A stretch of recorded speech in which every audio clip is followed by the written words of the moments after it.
Is it time to dismantle some doctrines? If you don't know what that means, then come along with me. I'm Dr. Clint Haycock, a former evangelical Bible college teacher and pastor of more than 20 years. Join me as we deconstruct whatever dogmas and beliefs have held you behind, and together work to reconstruct and rebuild your authentic self.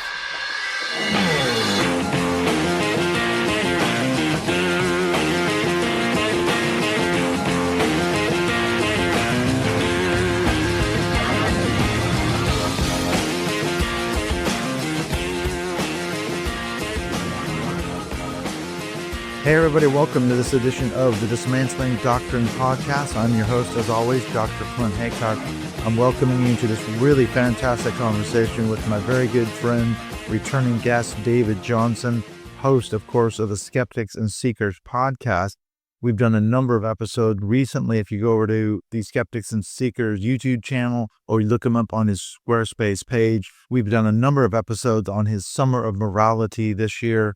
So some really good stuff dealing with Christian apologetics. And we talk about that a little bit in this episode.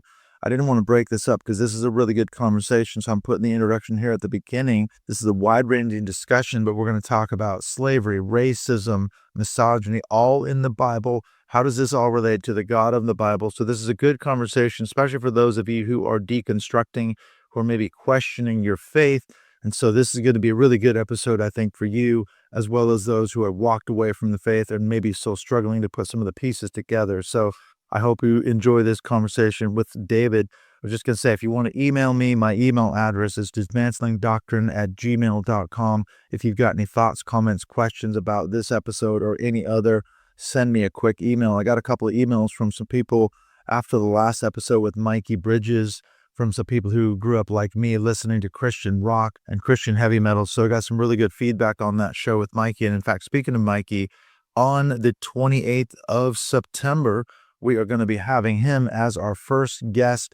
We're starting back up our Dismantling Doctrine podcast Zoom calls. So the end of this week, as this episode drops, as I say, on the 28th, you can actually meet Mikey. You can talk with him. You can get to know him. We're going to have him back for our DDP Zoom call at the end of the month. That is going to be held Sunday the 28th at 8 p.m. UK time, which is where I live. So that translates, if you're in North America, to 12 p.m. on the West Coast, 3 p.m. on the East Coast. So you're going to get a chance to talk to Mikey, meet him for a little bit. And this is available for those of you who support the show on Patreon. And that link, as always, is in the show notes. Just want to mention, before we get into the chat with David, what's coming up here in the next few episodes. Got a really good conversation coming up with Sanine Shea. She's on social media. You might know her from her moniker, Taking Off the Tinfoil Hat. And basically her specialty is looking at Christianity and how that relates to conspiracy theories or conspiratorial thinking. And so we had a really good, long, wide-ranging discussion. So that's coming up next. Also, I've had a little bit of issues. I've tried to book in Catherine Stewart, but she's having some scheduling problems. So we're going to be doing that interview with Catherine coming up very soon, looking at her new book, Money, Lies, and God. So that's coming up as well. And then finally, I've got a couple of podcasts this week. As this episode drops, I'm going to be doing a couple more recordings, doing a crossover episode. So I've got a couple of episodes coming up in the pipeline. I will keep you posted on those as time goes along. But look for the one with Sanine Shea coming up after this one with David Johnson. So we've got some really good stuff coming up in the pipeline. I just wanted to mention really quick that my book is also available on Amazon if you want to have a look for that. It is called Not So Shiny, Not So Happy People, How Bill Gothard, Church and Family Taught Me Christianity Doesn't Work. And you can check that out on especially the Audible version that I did. In fact, I've been listening to that now. I went ahead and bought a copy of that book because I've heard the AI version, but I hadn't actually listened to the one I narrated. So I'm in the process. I'm about a third of the way into that book now. I'm really enjoying actually my own narration. That makes the book a lot more powerful, I think, to hear me telling my own story. So if you want to have a look on Amazon, that's only available there. Do a search on Not So Shiny, Not So Happy People. And like I said, I highly recommend the Audible version. And then do me a favor, if you do listen to the book or read the book, do me a favor, leave a review of the book on Amazon, which helps greatly with the book's rankings. Okay, now that we got the business out of the way, let's get on into this excellent conversation with my good friend, David Johnson. We're going to be looking into this issue of slavery, misogyny, racism. Is that really all in the Bible? Let's find out.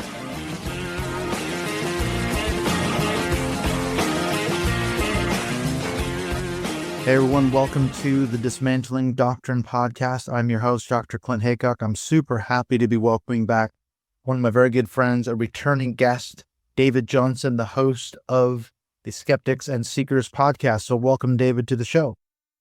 Thank you so much. It's been too long. Oh, it's been at least, 2 days, I think, since we talked.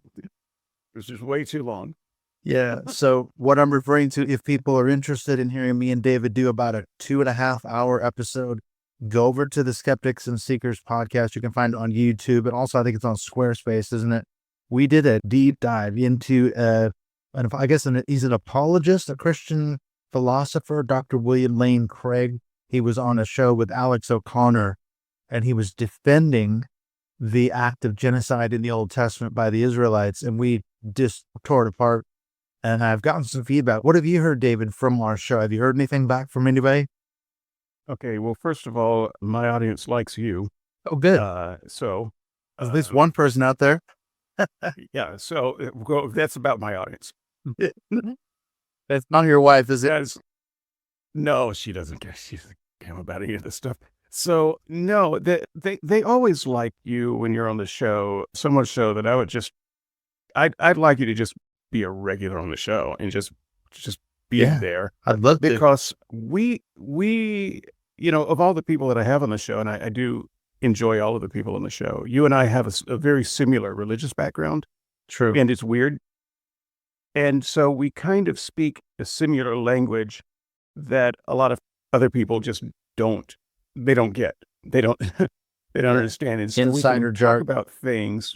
Exactly. So we can talk about things in a way that we understand and we reach. And that connection, I think, even though people don't realize we have a very similar background, I think that comes across when we talk about things. And the other thing is, you're one of the people that I have on the show who's smarter than me and who comes with a lot of facts and knowledge and experience that I don't have. So I say it all the time. The secret to my success is I surround myself with people who are smarter than me. It's very simple. All you have to do is check your ego in at the door if you're me, and then you can have a great show because you don't have to be the star of it. Absolutely. I wouldn't say I'm smarter. It's just a question of, like you said, that's the background. We both come out of the world of evangelicalism, although our experiences are somewhat different, but we were both pastors, ministers in churches. Okay, you grew up in the South, I believe. So your growing up context was very different. And in fact, I remember, I think the first time we talked, you told a story about visiting some sort of Confederate museum somewhere in the South. And that story still sticks with me. You talked about encountering that Ku Klux Klan white robe and hood that wasn't a replica. It was the real thing. It had been worn in Klan rallies and cross burnings and probably lynchings and all the rest of it. And that story is unbelievable. And I couldn't compare that to anything in my upbringing at all. So it was so powerful. You could practically feel the satanic spirits coming off of it. I mean, it was just a piece of dark history. I'm glad that it exists. And I'm glad it's there. And it's not like it's a history that I'm unfamiliar with. I know the history. But holy cow, is it different when you're face to face? Absolutely. Yeah. When you see, it's like when we went to Auschwitz, me and my ex now, but years ago, we went to Krakow in Poland, and I said, we have to book a trip to Auschwitz, not in a morbid sense, but I'm a big fan of history, World War I, World War II. And I said, when you're in Krakow, you have to go. It's a trip that everyone, if they can, should make to a concentration camp. And it's chilling to see it and to walk those grounds. It's probably a similar kind of experience. And when you're in the actual place where these atrocities took place, they occurred, and you think, my God. And the chilling part about it, when you go to Auschwitz, the train track comes right through the main gate and it stops. And there's a couple of points on the train track where there's pictures that were taken during the Holocaust, and you can stand in the exact spot from which the photographer was aiming his camera. And you can imagine these Jews coming off the train, and most of them being separated off to the gas chambers within, they said, less than an hour. The ones who were separated out were sent straight to the gas chambers and were killed. And you're standing in the very spot where it happened. So yeah, you need those kind of visceral experiences sometimes, I think, don't you? Yeah. It makes it makes it real, and the closest thing I've come to Auschwitz was Schindler's List. Yeah, that's Um, pretty I've seen disturbing. it. I've seen it twice. I swore that I would never watch it again the first time. I did watch it again, and I will never watch it again. It was just as hard, if not harder, the second time. Nothing has made that moment in time feel more real than that film. I couldn't. I don't think I could get closer to that. I don't think that I could tour Auschwitz. It's almost too much. It is. It's very overwhelming, especially if you know the history. And we had a very good tour guide. He was a Polish man, but he was very sensitive. Obviously, it's a place where you have to be so respectful of what happened there. And he said to me, he said to our group, he said, I'm not going to tell you that you can't take any photographs. If you absolutely feel like you have to take a photograph at some point, be discreet about it and be respectful about it. And I took, I think, 3 pictures when we were going through, and I was like, I have to document this because I'm seeing this and I'm here so I can share with other people. But I wasn't snapping away like a typical tourist. So yeah, you have to be very respectful in places like that for sure. Yeah, I don't think I could do it. It's one thing to be there. It's another thing to put that on a camera and then to post that hideous thing on a website, knowing that the people who see it won't appreciate the full impact of it because they weren't there. And so for Yeah. them, it's all mediated through a picture. But for Yeah. you, who was there, you're the only one who can really feel the impact of it. I mean, I didn't take a picture of the hood. I couldn't. We were on that trip, we were paired with there was a black person, a white person paired together on this trip, this Sankofa trip. Someone wants to look that up. You can actually still read about it in the Seattle Times. I wrote an article about it that they published. And so it's still there. The person that I was paired with also was not the person who I'm pictured with on that Seattle Times article. It's different. But I kind of jokingly said, but not joking, would you mind putting on the hood? I just want to see it on a person. I want to see the eyes through. Yes. And it was behind glass. I couldn't do it anyway. But we were the kind of people, we were rule breakers. Screw all that. If we could have done it, You would have, someone would have. well, right, someone would have. But he wouldn't have done it. We talked about it for a little bit, but the very idea of it and being that close to it, being that close to being able to put it on, just made him sick. It was just a visceral reaction.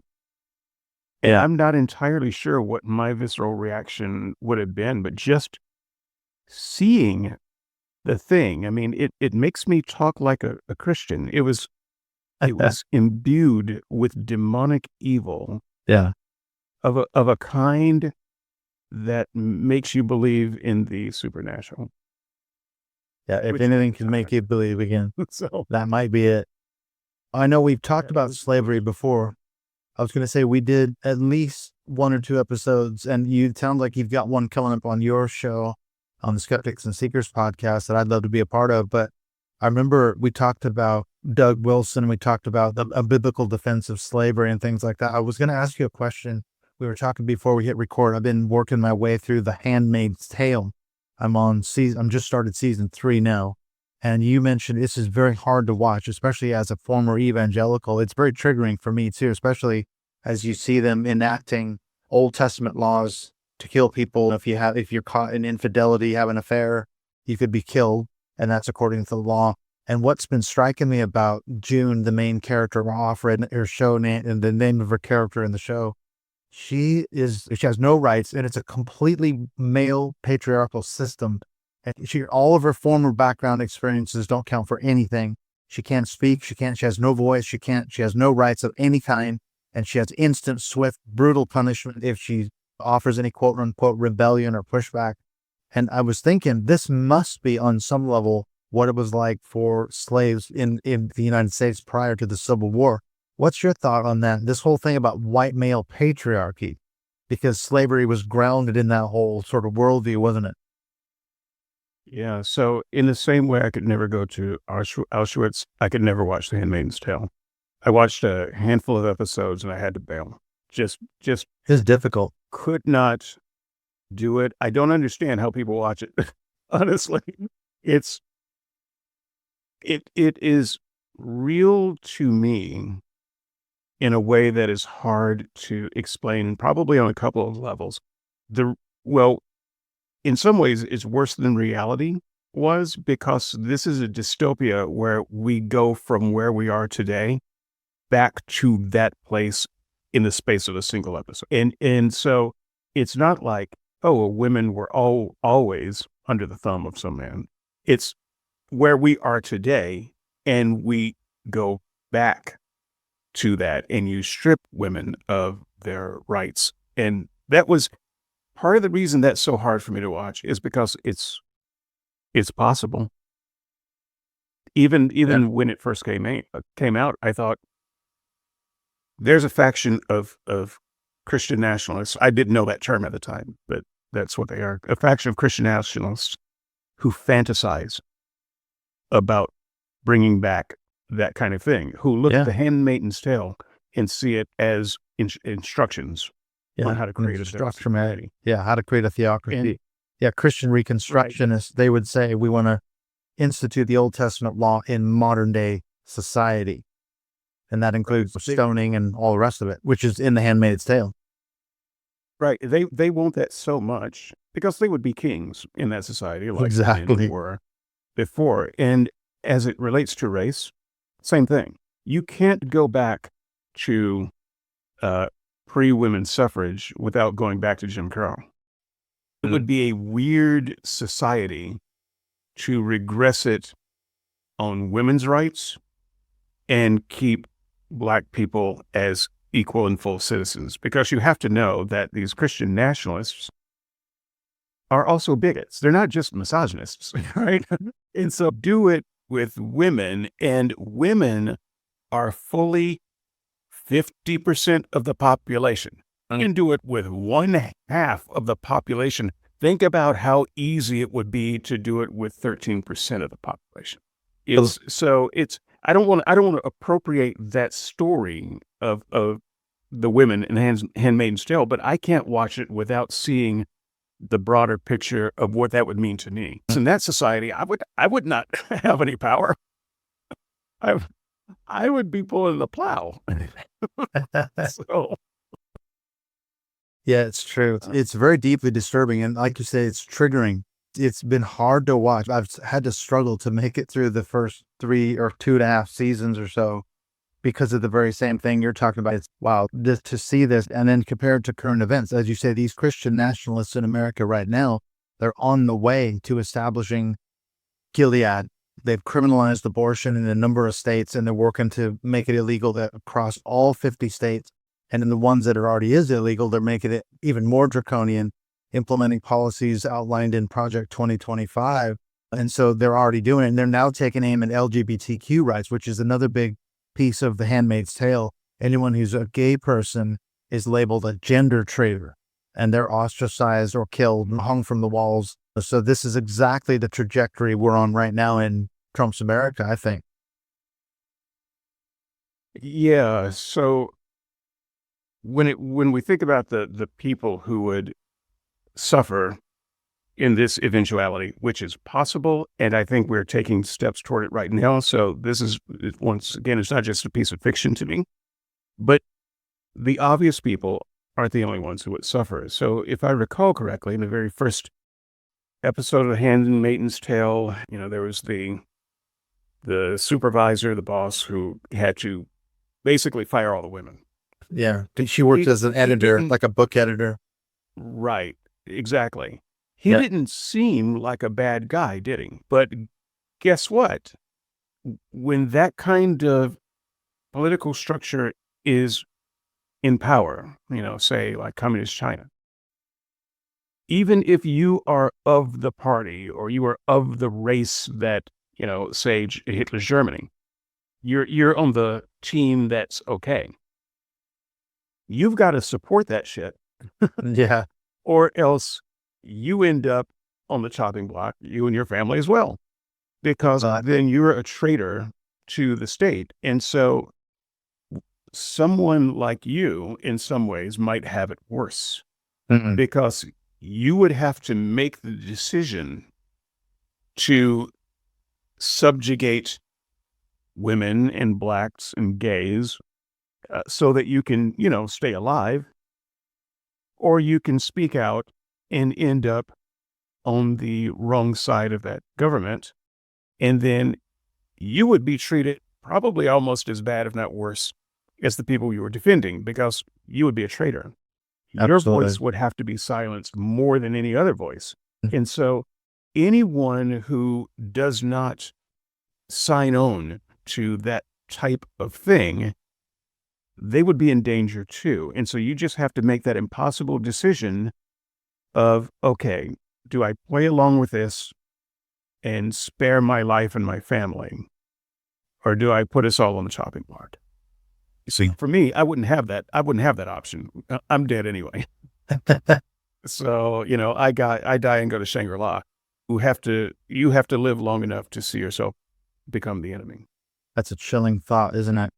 And it's just, based on color of your skin or whatever. Yeah, if you dare speak out, you're going to end up being hung from the wall as an example to everybody else. So there are black people in Handmaid's Tale.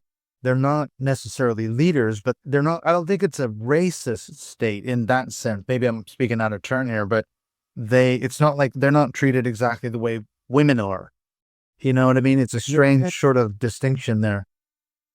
If I had to guess, I would say that the producers and writers of the show had to make a choice.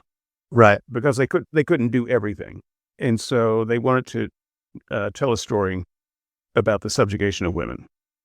So I get that. Yeah. You can't fully imagine what this world would be like because, as once again, mulattoes, that would be mixed race people, Latinos, gay people, anyone that falls in the category of queer, all of those would be under the same hammer in reality. But you can't tell that story. That's too big of a story for too big of a palette here. So they have to kind of make decisions. And I can understand why they would, constrain it. Otherwise, their message, their idea would get diluted. Too muddled. Yeah, it's too much to try to do. It's bad enough just as it is. But yeah, I know what you're saying. They've got to draw a distinction somewhere. It's not certainly a utopian state. People are trying to flee Gilead and they're being shot and killed as they're trying to escape. And nobody ever seems to want to go back. The ones who escape, and they're like, hey, you know what? It was pretty good there. I think I want to go back to Gilead.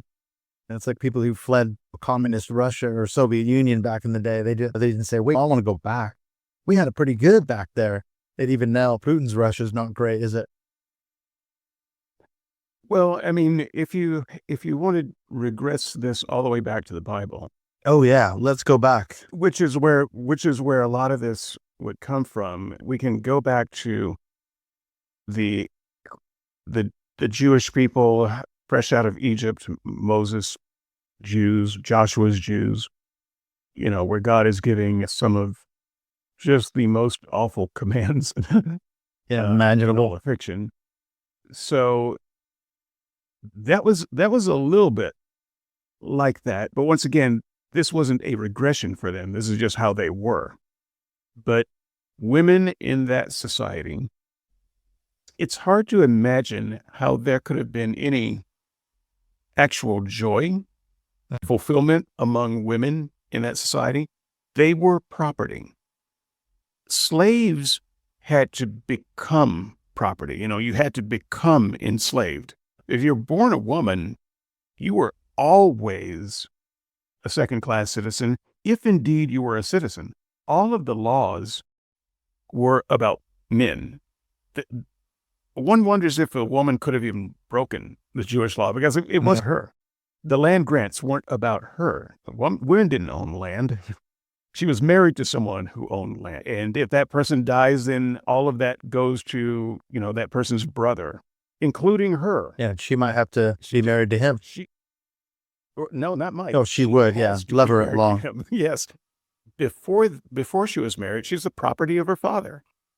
Right. She is the property, and if her property is bespoiled, the one who bespoiled it had to pay the father a price, pay money, because it's property. It's damaged goods. She's not a person in her own right. When Abraham was thinking, well, Sarah is really old and not terribly attractive, God couldn't have meant that I should procreate with her.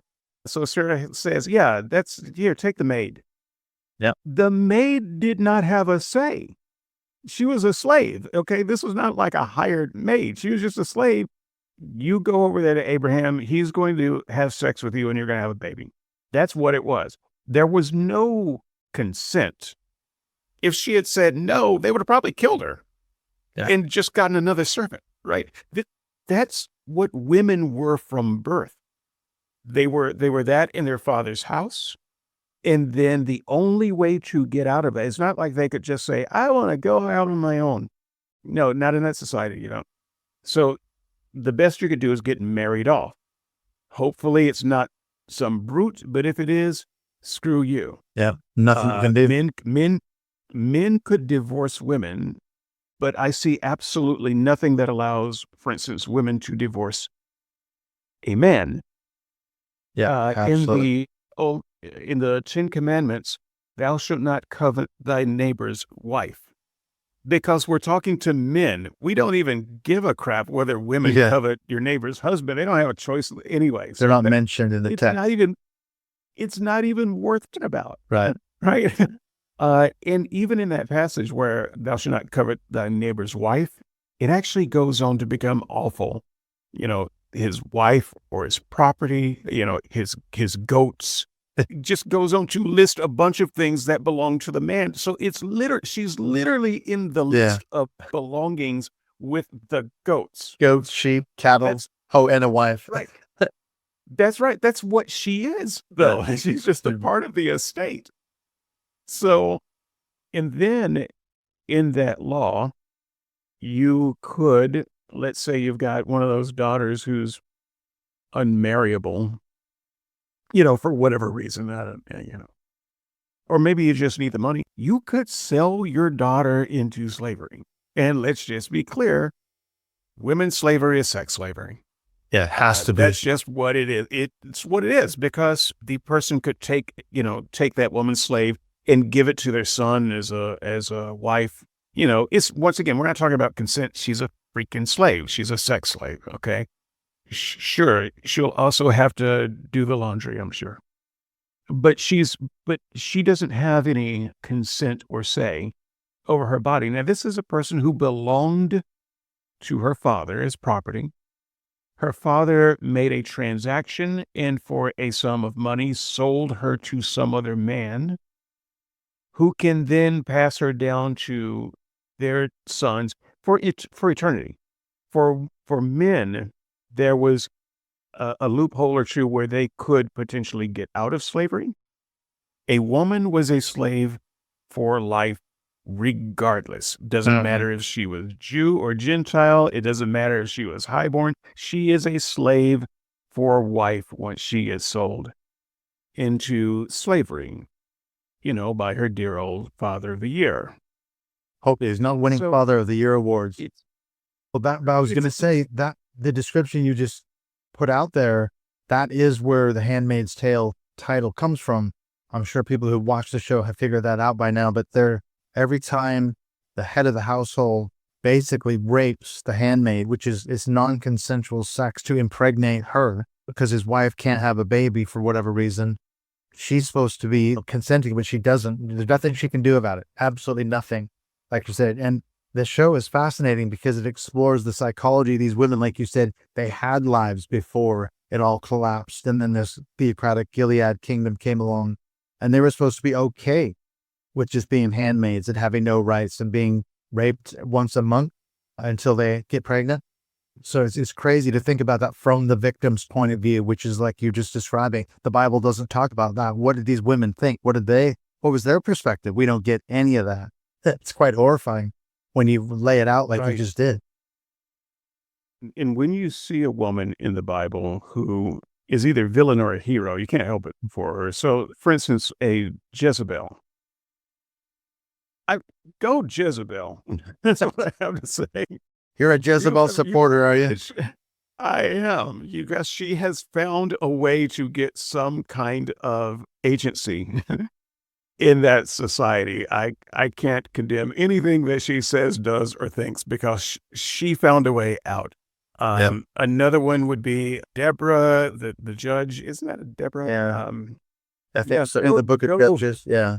She was a female judge, I think. Right. She was the only female judge, and they weren't supposed to exist. Right. And the way I have heard Christians talk about this is if you look at basically I think in the very beginning, it's either in the very beginning or the very end of it. I think it's the very beginning of Judges. It starts with a line that's kind of poetic about, these were the times when every man did what was right in his own eyes, their own heart. Yeah. And so it was basically saying this was a lawless time. Yeah. It's a free for all. This is exactly. And in this lawless time came judges, and they were just kind of unofficial cowboy leaders. And so a woman somehow broke through that society because society had apparently broken down enough so that a woman could find some bit of agency. Yeah. It became a judge. It was already a patriarchal society. Things have gotten so bad that we've got a woman judge now. That's how bad it's gotten. Judges were bad enough. Not bad. A woman judge? Come on. That's as close as we get to a queen in the Old Testament. And once again, the only reason that was allowed to happen is because society had broken down into chaos. Yeah. Exhibit A. Here's how bad things have gotten. As you said, but it was a deeply patriarchal society, wasn't it? Yeah. Yeah. And you look at that and you progress your way to the New Testament and you think, well, things are better now. And you look at the great emancipator, Paul, who I would say put all of that in air quotes. And you still have him saying as late as 2 Timothy, which I don't believe he wrote for a moment, you still have him saying, but women will be saved by childbearing. This was the place where it says, I do not permit a woman to speak or usurp authority over men. She is to remain silent in the churches. I'm not talking about the 1 Corinthians 14 passage. I'm talking about way in the pastorals. And he closes it off with a diatribe about it was the woman who was deceived, not the man. And so the woman will be saved through childbearing. That is literally, that's a pretty close quote. Yeah, you did really well. I don't want us to start flipping through the Bible there, but you know what I'm talking about. Oh, yeah. It's pretty close. I know that's awesome. That's where we are near when the Bible is almost closed, when the canon is pretty much done with. They just slid that in there.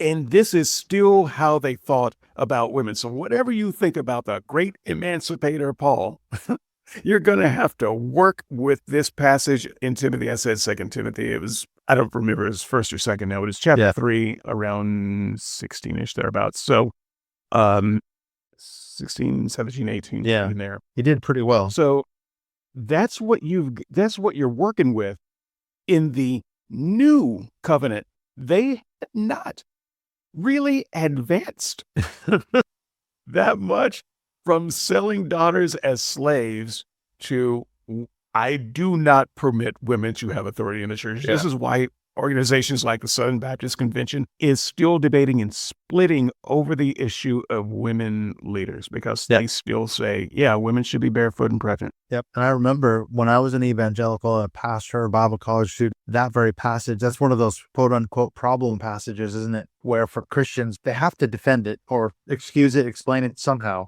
It doesn't mean what it says it means. I remember talking about that kind of thing. I know that's what it says, but that Paul didn't mean that. It was a cultural context. Have you heard that one? I'm sure, where they say, "Oh no, it was only applicable to the churches that Paul was writing to, because that was a problem in that particular church, like Corinth or somewhere like that. It doesn't apply to us today." That's a problem. that's just let's give that nonsense a dishonest grant. That really turns pretty much everything Paul says into utter nonsense. You have no reason to listen to it. So I just want you to put that in a modern context. And, let's put Paul here today. And for whatever reason, he is in, let's say, China or India or, some places in Africa where women don't have the rights as men.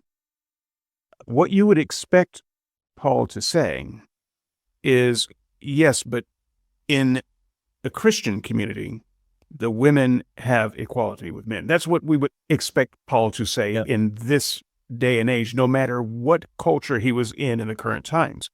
But what you just said, what that kind of theodicy says is what we should expect from Paul is to say, well, in this region, women should not speak in church and they have no right to have authority and they will be saved through childbearing. Just imagine any church leader saying that anywhere in the world today with any culture, instead of showing what freedom in Christ looks like, you just say, oh, well, we're just going to do whatever that evil culture does. Oh, and by the way, they don't allow blacks to have any authority there. So black people, you also have to be quiet. And if there's slavery there, well, I'm sorry, then if you're a slave, you also have to don't try to escape, but love your master and obey your master, just like you would obey Christ. This is what Paul would be saying today if that theodicy is correct, because that's what he said then. If you're saying, well, he was just playing to the culture, he would have to continue playing to the culture today too. Yeah, the argument, you have to take it to its logical conclusion. As you say, we talked about this when we talked about slavery, and I got into it the other day with somebody on Threads because I was talking about Christians and slave. How can he justify the fact that in the Old Testament, God clearly condones chattel slavery?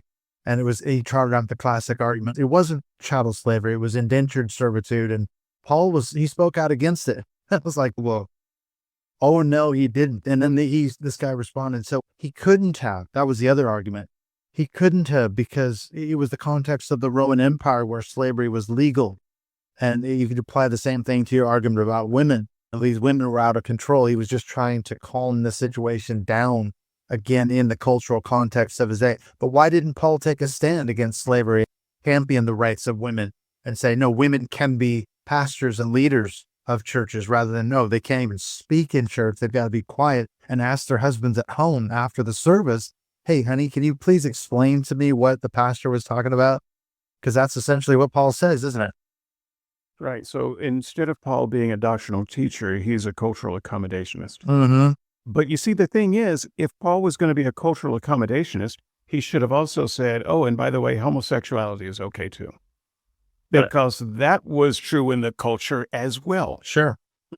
Right. So if you're not going to accommodate that, I don't know why you would accommodate things like slavery. And so, do you mind if I talk a little bit about slavery? Yeah.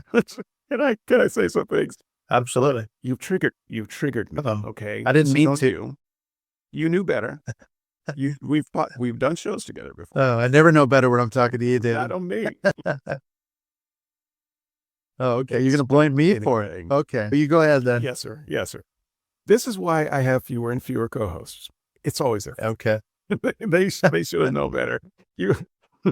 Damn it. But so I do want to maybe look at some of that, but I want to start in the New Testament. So once again, I said that when we have this conversation, we still might have a different version of this conversation down the road. If not, I might use some of this. This one during Slavery Week. But the thing that I said was, I don't want to pull out the Bible because this isn't really about, exact wording in the Bible. This isn't about, Ived and other Hebrew words that modern people don't understand. This isn't about any of that. This isn't about deep philosophy. It's really simple. It's really on the surface kind of stuff. And so if you're at all familiar with your Bible, things that we allude to in this segment, you should already know. If you don't know it, you can Google it, because we'll be making references to things that are, it's easy to Google. You can just, put a few words that we said in, and then put Bible, and then it will show you exactly the Bible verse. Yeah. Google is the best Bible search that ever existed. Yeah. So, or Bible Gateway. I use that all the time. BibleGateway.com. It's a great resource, isn't it? For the same thing. You can put a keyword search in and it'll find it for you. Bible Hub has a very good commentary resources as well. I'm not talking about the other hub people. I'm talking about Bible Hub, all right? Which reminds me of the opposite of... I don't know if it's the opposite or not. But okay. They want to condemn pornography too. Yeah, but the Bible's got some pretty bad stuff that I wouldn't want my kids to get hold. By the way, I don't have kids. So I do want to just allude to the New Testament first, because I just want to take this off the table. I want to take it off the table that that somehow the New Testament changed things, because it didn't change anything. It absolutely didn't. So I'm going to say 1 Peter, but whenever I say first anything, it could be second. All right. So, we don't know if it was the first letter. Because I haven't looked at it in a little bit. So it's 1 Peter or 2 Peter, one of those. There's a passage that talks about it, and in fact, I'm just going to take Peter off the table too, because I could be wrong. But it is the passage that I just alluded to that has the writer encouraging the slaves to love their masters and obey their masters, and respect your masters, obey them as if they were Jesus. Right? It uses that kind of language. Yeah, as unto the Lord. Yeah. And it's as unto the Lord, right?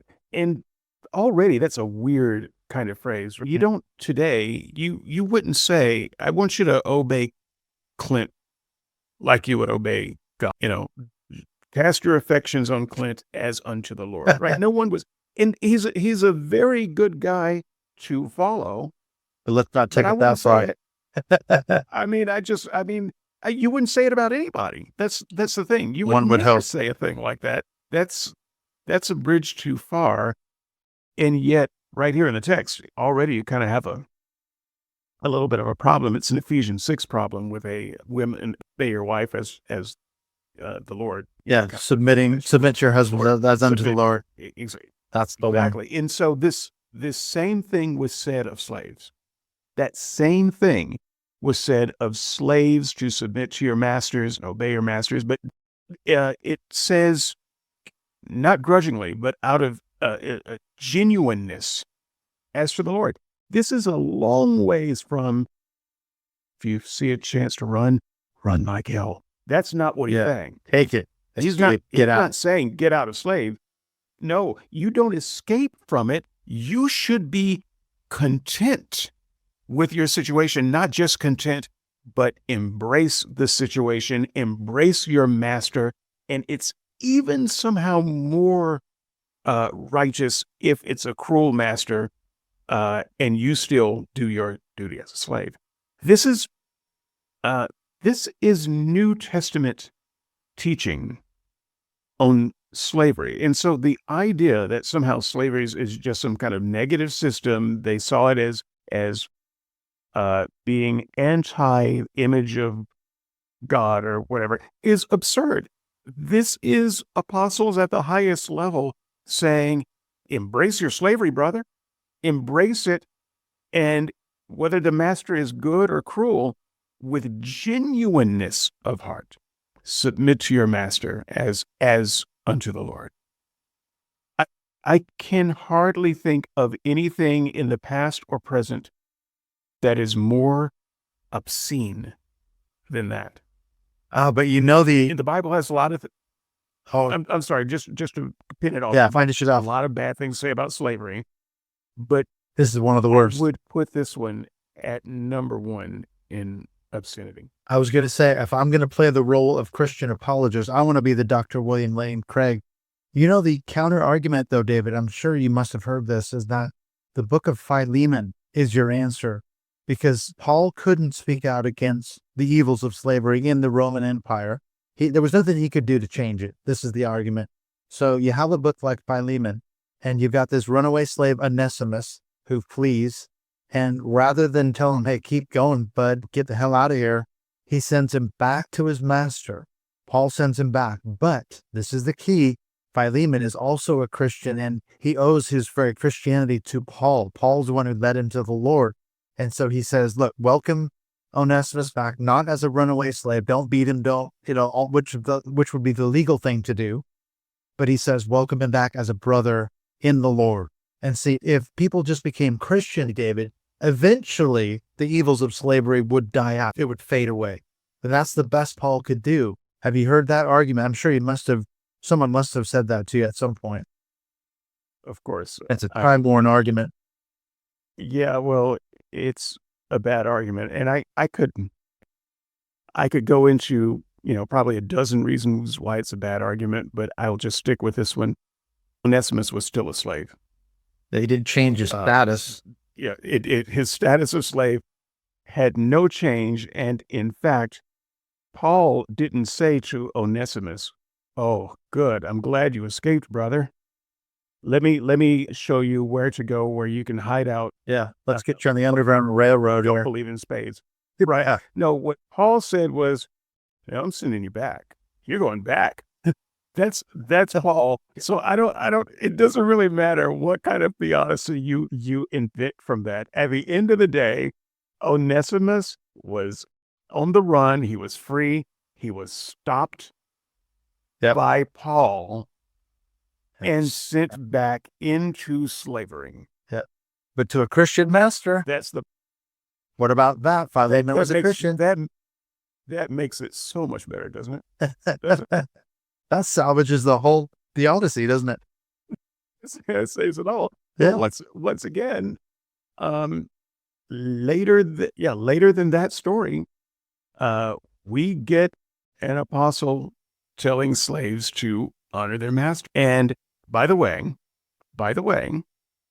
there is a particular poison pill in the passage that I am thinking about, which is even if they are cruel, right?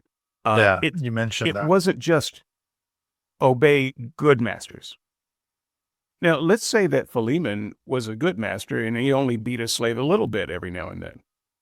Yeah. Okay, that would be good. That would be a good master. That's the best you could hope for. If you had a cruel master, if Philemon was a demon, Paul would have still sent him back. So the idea that he's a brother in Christ or whatever had nothing to do with it.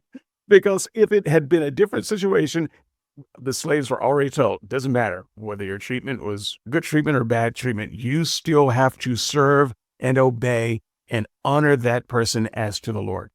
The quality of that person had nothing to do with your requirement to stay where you were as a slave. Just try to translate that advice to today. Just starting in the New Testament, late in the first century, because I think some of these were probably early second century, but it doesn't matter. Let's just say late in the first century, we still have people at the highest levels telling Christians not to escape and to honor and serve your masters, whether they're good or bad, as if they were serving Jesus. It's obscene. There's no way past that. I would love for somebody in your audience or mine, I would love for somebody to stand up and say, the Bible doesn't say that. You absolutely does. Google very well before you come at me with that.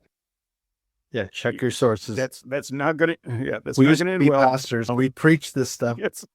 I remember preaching through these passages and struggling to defend it. I'm not changing the subject, but when we did the one with William Lane Craig, and I kept saying that he's forced to defend the indefensible. And your argument was he's not, because it's not indefensible to him. as a good Christian philosopher, apologetics expert, so are you defending the indefensible here when you're going to defend slavery from the Bible?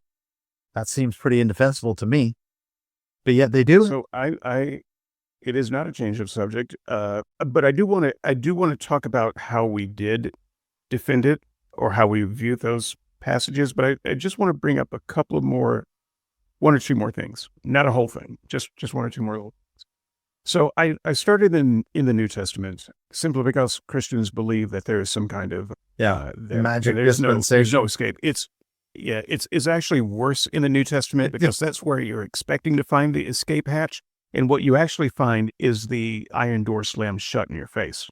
There's no escape in the New Testament. But if we travel back to the Old Testament just a little bit, there is not only slavery, but there is a touch of, and I want to be careful here, I want to say racism, but I know how that will be heard, but there's a touch of some kind of ism along with slavery.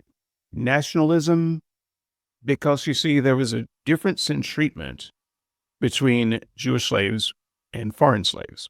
Yeah. So remember you talked about this like on one of our shows, that was that new thing to me, and I'm an Old Testament guy. I was an Old Testament scholar. Yeah. Yeah, my dad was minor prophets. That was his his specialty. That was me I too. kind of see the appeal of the minor prophets. Those dudes were crazy. Yeah, they were. But only I did my master's thesis on the book of Habakkuk, and it's crazy, isn't it? okay, well, you When your dad guy. Yeah, I know. I'm the only one who's an expert on the book of Habakkuk, and I never ever taught on it. I preached on it a couple times. I wrote a master's thesis on the book of Habakkuk, and I did my PhD on the book of Ezekiel. You understand there are Christians listening to this. I think you're just making up words who've never heard of Habakkuk. Wait a minute. That's not the Bible. I knew this guy was crazy. Obadiah, people, it's there. It's all in the minor prophets. So what the Christian likes to say is that slavery in the Old Testament, that wasn't the same as Southern slavery. Yeah, it was indentured servitude. One of the things that I ask Christians who say this is, by the way, a very dumb thing to say to me, especially on the show and a mic, because I will make you cry. And I will laugh while you cry. I do not feel sorry for you. Not in the slightest. What way do you think it's different? And you just kind of listen to whatever nonsense comes out of their mouth, because there is a Bible verse that clearly says, no, this is Old Testament slavery as well. It's chattel slavery. One of the things, that's one of the things that they will say. Well, they'll say it's chattel slavery in the South, the recent South. And I will ask them, what is chattel? What does it mean? What does that mean to you? No one has any idea. They don't have any idea. Just look up chattel slavery, people. Just spell it right. Look it up. Google will help you. But let me just tell you what chattel slavery is in the simplest terms. It means that you are slavery where a person owns another person. It means property. Chattel is just property. That's just all it is. Just an old term. And so we can just give you, and we probably got out of the Bible, frankly. I'm not sure. We could just give you Bible verses right now if we wanted to read Bible verses that say you can own people. And furthermore, if in these circumstances, you can own them for life. That wording, you can own them for life. You can pass them down to your children, okay? There's no escape. There's no way out for these people. They are property. So try again. How's it different? Because it was chattel slavery. Well, okay, American slavery, that was race-based slavery. Okay, we could talk about race theory if you like, but the one thing that we can show is that Jews could be slaves, non-Jews could be slaves, and these laws are for the Jews. If you have a fellow Jew who is a slave, there is very specific instruction that you can't treat them like a slave. You have to treat them like an indentured servant. Right. Okay. There were very rules for how long you could keep them, what you could do with them, very specific. You couldn't roll over them harshly. However, if you have a foreign slave, a Gentile slave, if you will, those you could do almost anything you want. Yeah, that's fair. You can beat them. That's fair game. You can own them for life. And so I'm not trying to so much show the specific differences between Jewish and non-Jewish slaves. What I am trying to show is there was a distinction based on, would you call it race? Yeah, ethnicity, nationalism, ethnicity. All of these things are man-made things. There really is no such thing as race. There's no such thing as ethnicity. There's no such thing as nationality. These are kind of distinctions that we make. I'm fine with them in the grand scheme. And so if you want to say it wasn't race, I'm not going to argue with you, but it was something. It was the people who weren't like us. It was the other, okay? Because there's us, the Jews, and there's one rule for us, and then there are those people, and based on their nationality or ethnicity or race or whatever it was, you can treat them harshly, okay? So we got to check one off the books. So tell me again how it wasn't like Southern slavery. Well, the biblical slaves could theoretically become lawyers and accountants, and they could become wealthy, managers, which is true. That happens some, not all the time. That's not the the primary story of slaves. It's funny how Christians would jump to that and pretend like, oh yeah, that's all slavery. If that's what slavery was, I'd sell myself into it now. Sounds like a sweet gig. I'm in, man. But I'm better off as a slave. They're honestly, sure, I'll manage your field. You got it. Where do I sign up? And if I walk in single, you're going to give me a wife who can't say no to me? Okay. Wow, this is sounding better by the minute. It's what a deal. This is what Christians tell themselves so that they can sleep at night. Yeah. So two little facts to that. One was, this is mostly going to be the case with Jewish slaves because they couldn't be treated harshly.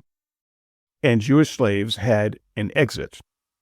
You couldn't keep a Jewish slave for life. It's like 6 years. Yeah, there was an off ramp for them. Right, and it doesn't matter if they pay their debt or not. You got them for that long and no longer. But other slaves, you could keep them for life, and those are the men. If you had specific situations, you could keep them for life. The women, doesn't matter. They could always be kept for life. Even the Jewish women, there's no escape for them. So it wasn't just that. That's just part of being chattel. And as far as the good treatment, were you aware that there's a separation between field slaves and house slaves? Now, if you go back in time, that's not the term that would be used, so feel free to censor me. I know what you mean. Yeah. Yeah, right. Yeah. So, and you're talking about South. In the South. Yeah. Oh, yeah. So there was a difference in class of slave, even in our South, our America. And the house could frequently rise to positions that would be equivalent to doctors, lawyers, accountants, managers, So by the time the slaves were freed, but they still had to make it on their own somehow, all of these Black-owned institutions, they started back in slavery times because many of the slaves who worked in the houses were educated. They were taught to read. They were taught numbers. They were still slaves, but they were slaves at a high level, so it's doing the books instead of a slave doing the field. There were good reasons to educate some of the slaves. And so what you're thinking of as a difference, like some of those slaves back then, they were treated well. Some of the slaves in our time were treated well. That doesn't mean that most of them weren't out treated like mules. Yeah. They were out treated like mules. Yeah, literally worked to death. Yeah. Right. So if you run into someone who tries the whole, oh, well, there is a distinction between those slaves and ours, they are either two things. Thing number one, they could be, and this is the thing you hope they are. They're just ignorant. Bless your heart. Let me share some facts with you. Or they're liars. They're just lying. They're happy to lie to themselves. They're happy to lie to other people because that's what they need to do to sleep at night. Exactly. Because there wasn't any difference. So with that, so much more could be said, but I'll stop there. I think we can maybe pick that up on your show too. The Summer of Morality. Well, this is the thing. I know we're running short on time, but I do have one more question. It is a related question. And that is, okay, we mentioned we did the thing with William Lane Craig, looking at genocide in the Old Testament. To me, if you step back, the problem that I've always had with now as an ex-evangelical is with the God of the Bible, the same God who passed all those laws, or commanded all those laws, I should say, condoning slavery, and as you just articulated, commanding the Israelites to commit genocide numerous times, getting upset with King Saul. And we talked about that on the show with William Lane Craig. Yes, wait a minute, here's a guy who spared a few animals and a few people, and he got condemned for that. Only that's supposed to be the righteous God that's going to spare a few people. Nope, he didn't kill all the sheep, and you left the king alive. And so this is the God of the Bible. But my question is, as ex-evangelicals, are we overreacting? Because I've heard progressive Christians say, look, you just got to wash out that God. He's just a character in the book. That's not the real God. What's your answer to that, David? I'm curious because this is like the bigger picture to this whole discussion, really, isn't it? Yeah. So I'm happy if people want to take that tack. I would say in my own mind and heart, well, you're not a Christian. We can talk. Basically, you're Martian. And as we know, Martian wrote that God out of the Bible. That's why he was a heretic. Yeah. Why he was condemned and burned at the stake. Jefferson was a Martian because he wrote that God out of the Bible. So he literally cut the God out of the Bible. Yep. If you want to fall into the tradition of cutting the evil God out of the Bible, go for it. But zero actual Christians would consider you a Christian. But if you want to call yourself a Christian, once again, if that's a strategy to help you sleep at night, you go for it. I love you. Go with your God and not the other God. I would say, though, that just with intellectual honesty, what you should do is stop calling yourself a Christian. You need to dump the Bible, because what you've done is you've taken the central character that we get our laws from and our quote unquote moral intuitions from. So this is the God who behaved that way. This is the God who thought that was good, who thought that was the best way to govern a society. And the thing that you can't walk away from if you're a Christian trying to hang on to that God is that the Jews had an opportunity to basically invent society from scratch. Exactly. So they were not bound by the other cultures around them. Just saying that this is how the other cultures were is irrelevant. They were slaves for 400 years. They have no idea what the other cultures were doing. They were in slavery. The only culture they knew was Egypt, and they were broken out of that, right? So, and then God marches them into a land of promise. He marches the other people out of it. So they've got this fresh land. Yeah. They are the one culture. They are the culture builder. They're starting from scratch. And so we're not looking at a God who has his hands tied with a bunch of people who are beholden to other cultures.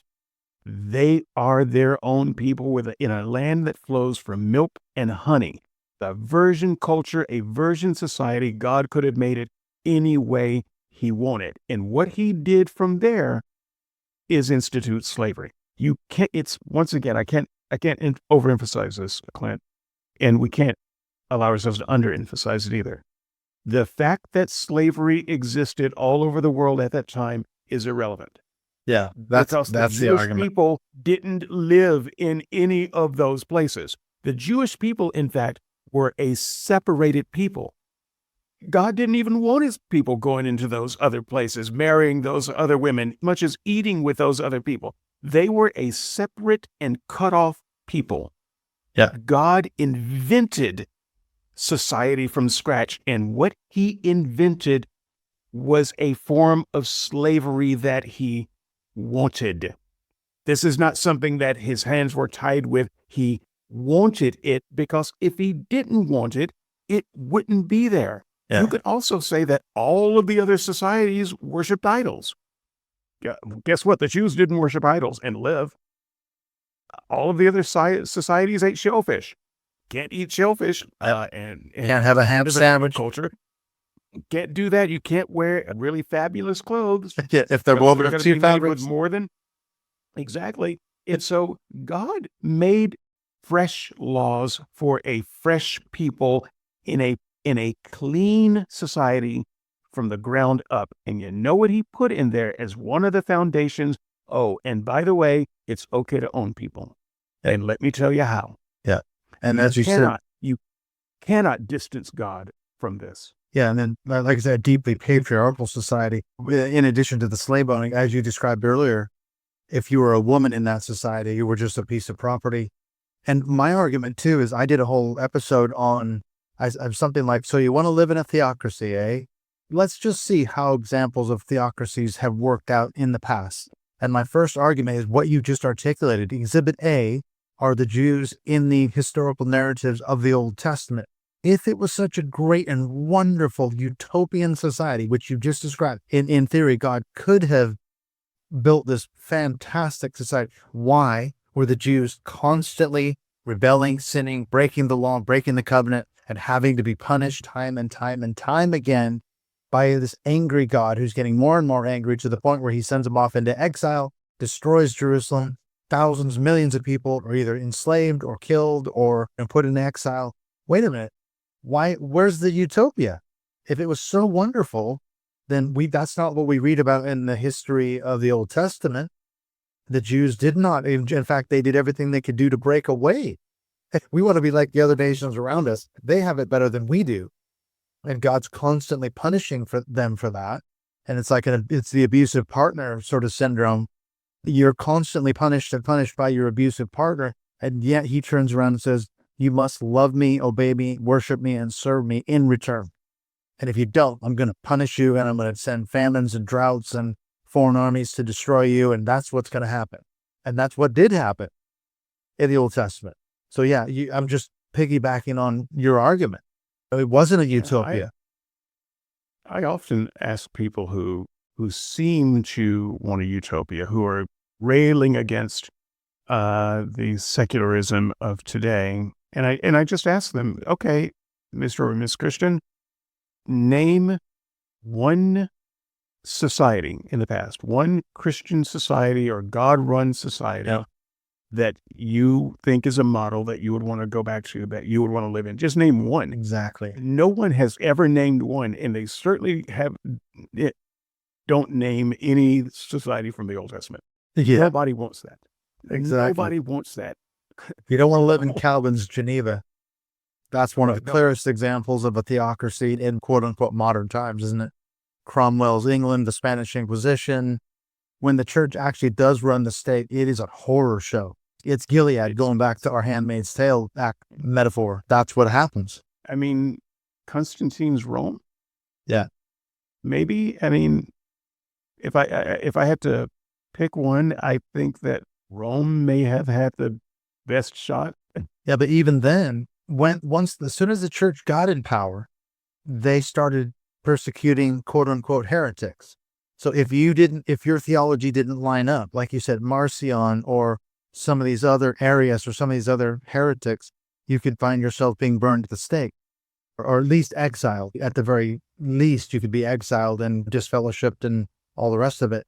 So it wasn't a paradise for other Christian theological worldviews. So it wasn't perfect by any stretch, even for Right. Christians. And the other thing to bear in mind is that no theocracy lasts for very long. So even if you say expand your definition of theocracy to say the United States in the 50s, 40s and 50s, the greatest generation. Yeah. That I want to go back and live in that time. Really? Okay. Leave it to So Beaver. you want to live in a time where only white people were first class citizens, where women could only, practically, always exceptions, but only be housekeepers and were seen as somewhat obscene if they were anywhere else. You want to go back to a time where the idea of a black man, supervising a company of white people is just unheard of. Yeah. Couldn't happen. Or you want to go back to a time when fathers could beat their wife, beat their children, molest their daughters, and there would be no retribution because who's going to believe them? Exactly. First of all, who's going to give the charge? The wife? She has no legal standing. The child? No one listens to children. Shut up and obey your father. The idea that this was good for society, even for a moment, is obscene. And the only people who think it was good were the cis white males who were happy to abuse their position. Yeah. Sitting at the People top. like Trump, right? People like Trump. That's what he wants to go back to because he's Yeah. fine in that society. That's when we will make America great again. When was it great? That's my question. That's the thing, though. It was great for his kind. Yeah. He actually, did you know, and not so great for everybody else. everyone else. Yeah. But he did answer that question once. I think someone asked him, when was America great, to the point where you want to go back? He said something like 1865 to 1914 or something, which is, and I thought that's really interesting because it's right after the Civil War, but right before the start of World War I. In 1913, so World War I started in 1914. So I think what an oddly specific time frame. America wasn't great for a whole lot of people, but for white men, it was great. So for Trump, he wants to go back to post-Civil War, pre-World War I. So there's your answer. He wants to go back to a time when Weinstein could not have been convicted, because it wasn't just at home, at work. Of course, sexual harassment, no one heard of sexual harassment. What is that? As the term, it's just the thing that was done. Of course, you are screwing your secretary, and of course, the secretary doesn't have any agency in it. How dare you try to bring down the great man who created this job and who has all this responsibility? No one could complain. Yeah. So, Yeah. of course, this is, people like Trump see the Me Too movement as the problem. Right. They don't see all of the rape and molestation as the problem. It's the people who are making a big fuss over it. That's the problem. What's the woke And he wants to generation? go back to a time. Right. You're woke. Yeah. And He wants I was going to say they're dismantling all the DEI policies in the U.S. government. Can't have diversity, equality. Nope. Absolutely. Inclusiveness. No. We're going to get rid of all that woke nonsense. You got to stop. You can't do it. Can't do it. Yeah. That's 3 hours. That's 3 hours on the mic. Don't just stop. Just put a lid on that. Well, we'll do it on We your gotta show. do so. Listen, let's end it there because we got to do a whole show on that. Yeah, absolutely. We really do. Tell people how they can find you then, David. Okay. We'll get into that. We'll definitely get into that on the time. I've triggered you again. The worst thing in I this could have said government, it. the worst crime, the worst sin is for someone to want diversity, Mm-hmm. equality, and inclusion. That is just imagine a society, you're living in it now, where companies are literally and government agencies and all are being defunded. Yeah. And Harvard University. otherwise sometimes sued for having diversity. Okay, I'll stop. Where can people find me? In a psych ward, if I keep this up. If I keep asking you questions, yes. Skeptics, skepticsandseekers.squarespace.com. You can just log in your Discuss account and discuss away. You can send me an email, skepticsandseekers@gmail.com, and I will see it all. I will not read it out loud on a show because I don't want to get in trouble by calling someone's name out who didn't want to be called out or saying something that they didn't want into the ether. But I assure you that I read all of your emails, and I am encouraged and lifted up and given wind in my sails for days after every email. So I appreciate it. That's really people good, are yeah. far too kind in email. I don't get hate mail. Wow. So really, someone who Please send David is some really hate mail. against, I need your hate mail. I thrive on that too. So You're the first person I've ever had that said, I want some hate mail. I'm being deprived of hate mail. There's kind of a thing. How do you know when you're a real writer? And I can't remember how I used to put it, but you're a real writer when you have an editor, when you get paid for your writing, when you have an editor who takes care of your errors, and when you have hate readers. When people actually hate you and read you just for the rage. Now you're a writer. Now you're doing it. And so, what are you, a podcaster? I don't know what the rules are, but I think that hate mail has to be a part of it. And so I just don't feel complete yet. We're doing something right. So I know that there are people who hate listen. I get them on the board from time to time. I don't get hate mail. I need the hate mail. You need some hate mail. I'll see if I can direct some hate mail your way. All you got to do is get maybe more active on social media. I've been going around with people on Threads. There's a lot of angry Trump evangelicals on there. And so I poke the hornet's nest every once in a while and just sit back and watch it all implode. So maybe that's what you need to do, is get on a platform like that. If you really want to get some hate mail, I've gotten a lot of hateful thread comments. I hang out at the Christian Post and I do stories from them sometimes on a daily basis. I do. Should I say troll? I don't think troll is a good word. No. I troll the comments. Yeah, I do the same thing. I do. Hard not to. How fun is that? It is, just to wind people up.